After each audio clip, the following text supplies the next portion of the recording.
j'ai fait des études d'histoire, je me suis spécialisée sur l'histoire de la Palestine, j'ai fait mes études en France, j'ai soutenu ma thèse avec Henri Laurence, donc, qui est le grand spécialiste de l'histoire de la Palestine en France.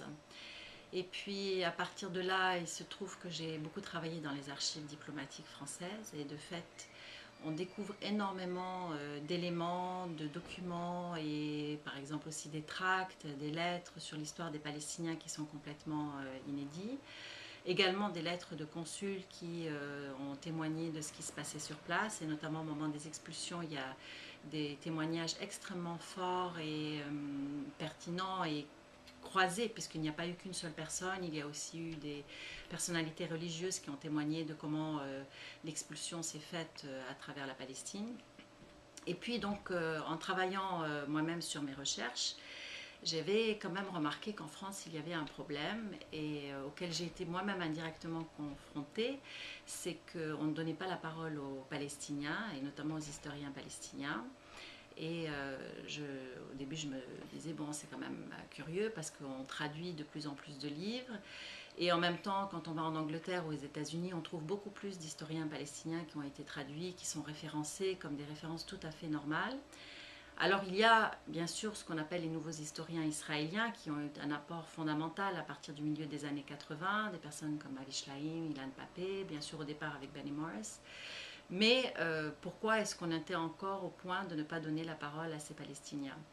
Et finalement, force a été de constater qu'on est encore dans un paysage colonial, entre guillemets, dans les mentalités.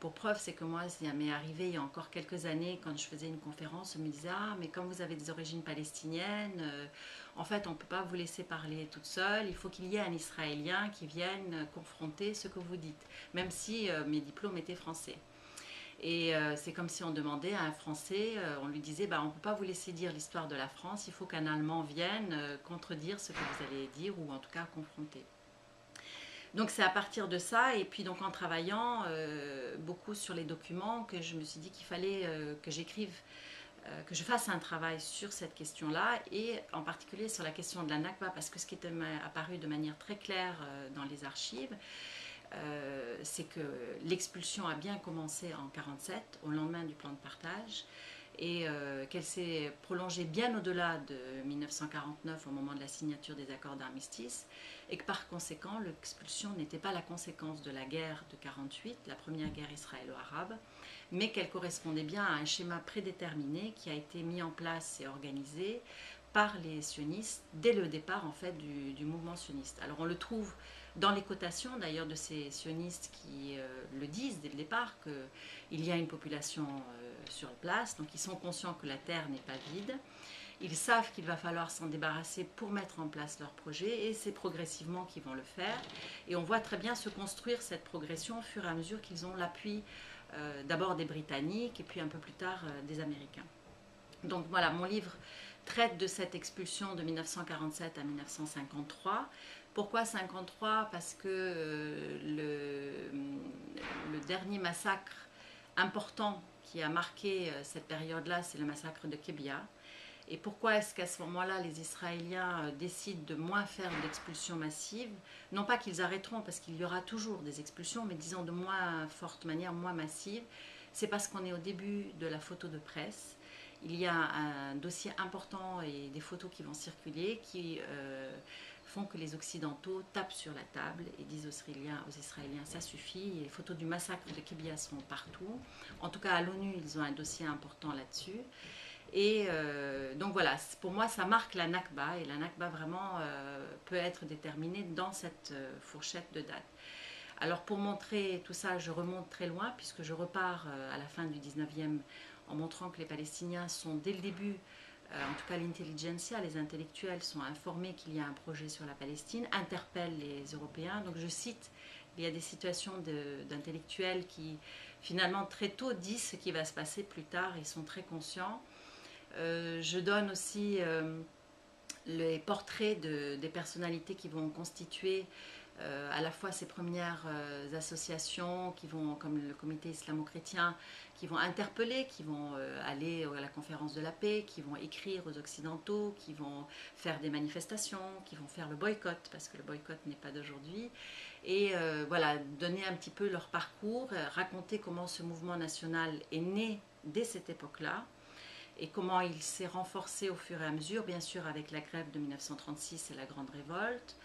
Et puis je dépasse 53 puisque j'évoque bien sûr les camps de réfugiés palestiniens, toute la question de l'éparpillement des Palestiniens, de la non-reconnaissance du droit international par Israël par rapport à cette question-là, et pour la resituer dans son cadre général. Voilà, c'est un petit peu le parcours. Je parle aussi des femmes, c'est aussi pour ça que sur ma couverture il y a 4 femmes, c'est une photo qui date de 1936, pour donner aussi une autre image de la femme palestinienne, un petit peu casser l'image que les gens ont aujourd'hui avec la wahhabisation, je dis, un petit peu des femmes dans le monde arabe. Et puis leur place, parce qu'elles ont joué un rôle, elles ont créé des associations de femmes, de manière intéressante parce que c'était des associations qui, à l'égal des hommes, voulaient montrer leur détermination dans la lutte nationale, mais aussi pour les droits des femmes. Et en cela, elles ont été assez initiatrices. Bon, il y avait aussi d'autres associations au Liban et en Syrie. Et ce qui fait que finalement, c'est à l'université de Birzeit que la première section sur le droit, enfin l'histoire du genre a ouvert ses portes. C'était la première université du monde arabe qui le faisait, quoi. Donc on voit un petit peu une continuité comme cela. Après, ce qui est aussi intéressant, que je cite pas mal, donc c'est tous les témoignages, enfin j'en ai pas mis tous, mais pas mal de témoignages de la manière dont l'expulsion s'est faite par les consuls français, des témoignages très précis par les villes, et qui ont un ton intéressant parce qu'il y a le côté où on voit qu'ils ont, à un moment donné, il y en a certains qui ont voulu croire dans le message sioniste de disant nous on veut collaborer, on ne vient pas de manière agressive, et qui constatent sur le terrain que en fait ce n'est pas du tout ce dont il est question. D'accord. Qu'est-ce qu'il peut apporter? J'espère qu'il va apporter, je ne suis pas sûre, mais d'abord, si de resituer quand même cette Nakba, ça permet de comprendre les enjeux aujourd'hui, de comprendre les revendications palestiniennes, de comprendre que ce n'est pas un conflit qui a 60 ans, mais c'est un conflit qui a beaucoup plus, puisque je le fais démarrer finalement à la fin du 19e, quand les Palestiniens prennent conscience que le mouvement sioniste a décidé de jeter son dévolu sur la Palestine, et qu'à partir du moment où les combats nationaux se développent, c'est-à-dire qu'à partir du moment où les Palestiniens demandent leur droit à l'autodétermination qui leur a été promis oralement, donc finalement cette guerre, elle existe déjà depuis, puisqu'elle est en marche. Donc déjà, ça le resitue dans le temps. Comme je disais, je donne la parole aux historiens palestiniens et j'ai fait un who's who qui les introduit, parce que finalement sur la scène française, à part 2-3 historiens qui sont connus, il y en a contemporains, comme Rachid Khalidi par exemple, tous les autres sont inconnus. Pardon.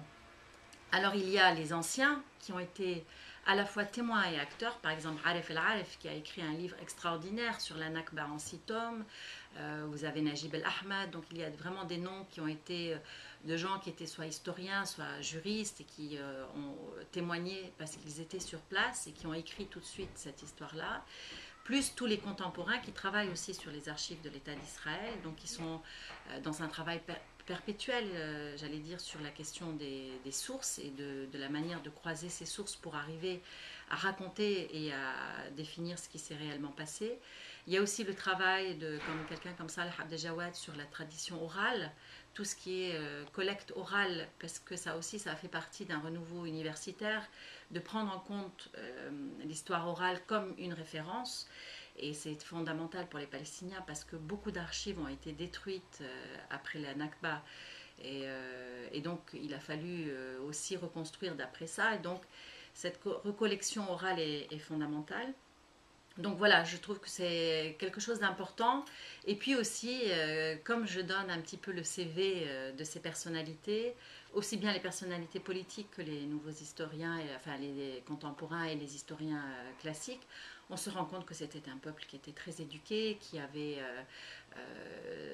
parlé beaucoup de langues, ils avaient voyagé, et aussi pour casser cette image, ça donne une image de la société palestinienne aussi, au-delà de l'apport sur cette période historique.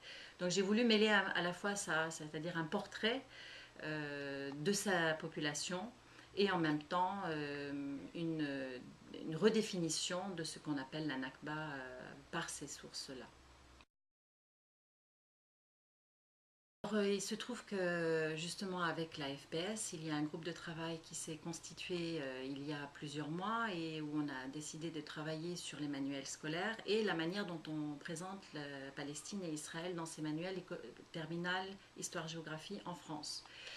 Et ça conforte ce que je disais par rapport à cette méconnaissance, en fait. Malgré le fait qu'il y a des livres, il y a une méconnaissance très importante parce qu'on est dans cette image coloniale. C'est-à-dire que le discours qui ressort, c'est quand même le discours de propagande israélien, malgré le fait qu'il y a les nouveaux historiens israéliens qui disent tout à fait autre chose. Et donc, c'est très important de retravailler là-dessus. Donc, ça fait partie aussi des sujets sur lesquels je suis depuis plusieurs mois dans le cadre de ce groupe de travail.